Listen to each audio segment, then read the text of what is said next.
Assalamualaikum warahmatullahi wabarakatuh. Ketemu lagi dengan saya Yudi Asfar sebagai pengampu mata kuliah pengantar ilmu komunikasi. Pada pertemuan kali ini kita akan membahas tentang pengertian ilmu komunikasi, kemudian definisi komunikasi, unsur-unsur komunikasi, proses terjadinya komunikasi, fungsi komunikasi, serta hambatan dalam berkomunikasi. Untuk pengertian ilmu komunikasi sendiri adalah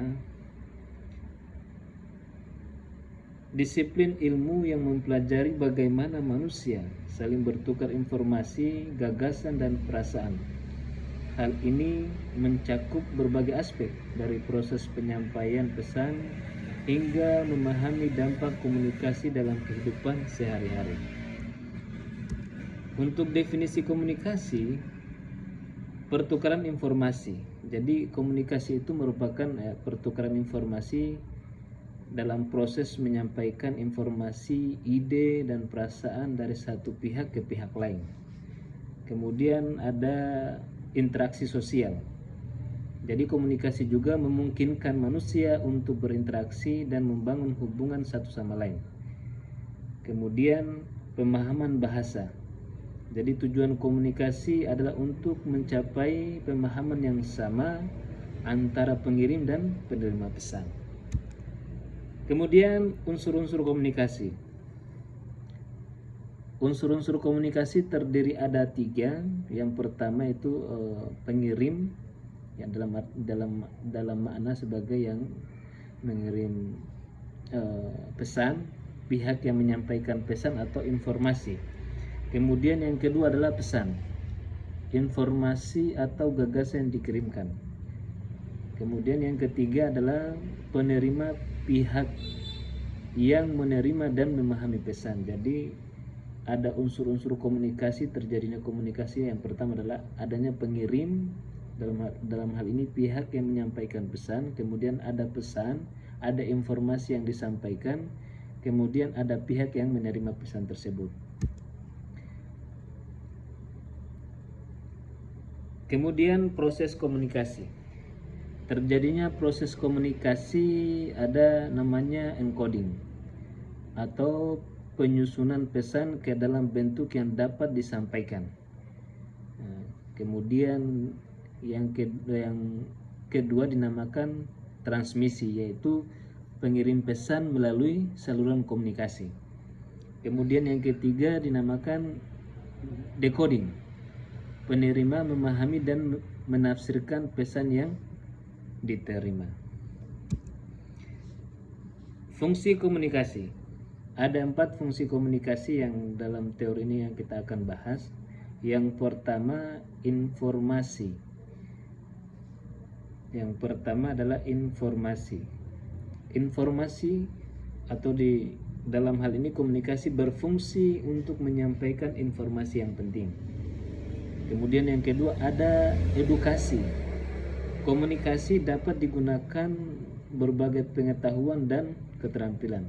Kemudian yang ketiga adalah persuasi. Komunikasi dapat digunakan untuk mempengaruhi dan meyakinkan orang lain.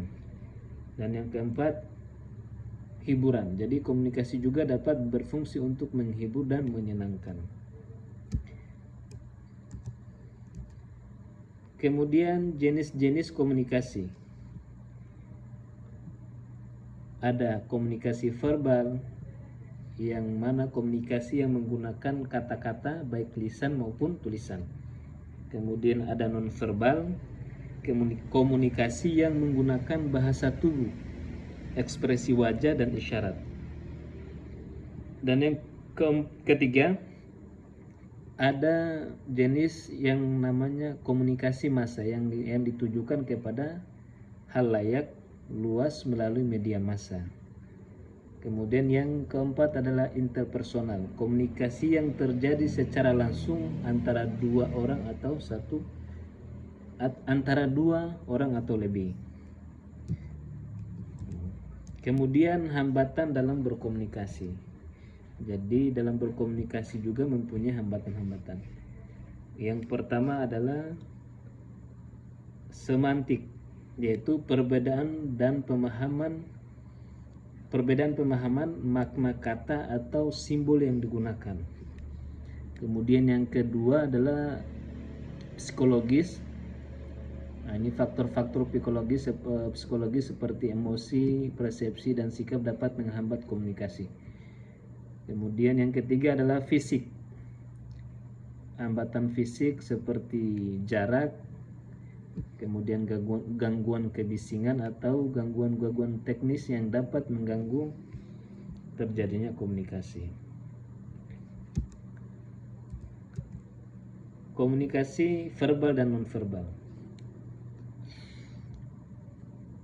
Jadi pengertian komunikasi verbal dan nonverbal, yaitu komunikasi verbal ini komunikasi yang menggunakan kata-kata baik lisan maupun tulisan, seperti yang telah disinggung dalam teori tadi, teori yang pertama. Kemudian komunikasi nonverbal ini komunikasi yang menggunakan bahasa tubuh, ekspresi wajah dan isyarat. Yang ketiga, saling melengkapi. Jadi kedua jenis komunikasi yang saling melengkapi dan memperkuat pesan yang disampaikan. Kemudian ada komunikasi interpersonal, yaitu di sini ada unsurnya, ada tiga teori, tiga tahapan. Yang pertama adalah tatap muka. Jadi komunikasi interpersonal itu terjadi adanya tatap muka. Komunikasi interpersonal terjadi secara langsung antara dua orang atau lebih. Kemudian terjadinya umpan balik. Jadi komunikasi interpersonal memungkinkan adanya umpan balik langsung dari pihak penerima. Kemudian hubungan pribadi. Jadi komunikasi interpersonal dapat membantu membangun dan memperkuat hubungan personal. Yang terakhir yaitu peran komunikasi dalam kehidupan. Yang pertama adalah sosial. Komunikasi memungkinkan manusia untuk berinteraksi dan membangun hubungan sosial. Kemudian yang kedua adalah profesional. Komunikasi yang efektif sangat penting dalam lingkungan kerja dan profesional. Kemudian pribadi, komunikasi membantu kita untuk memahami diri sendiri dan orang lain di sekitar kita. Yang terakhir adalah komunikasi juga bisa bisa membantu dalam pengambilan keputusan. Jadi komunikasi yang baik bisa membantu dalam proses pengambilan keputusan yang tepat. Mungkin kiranya itu saja yang bisa saya sampaikan. Kurang dan lebihnya mohon maaf. Wassalamualaikum warahmatullahi wabarakatuh.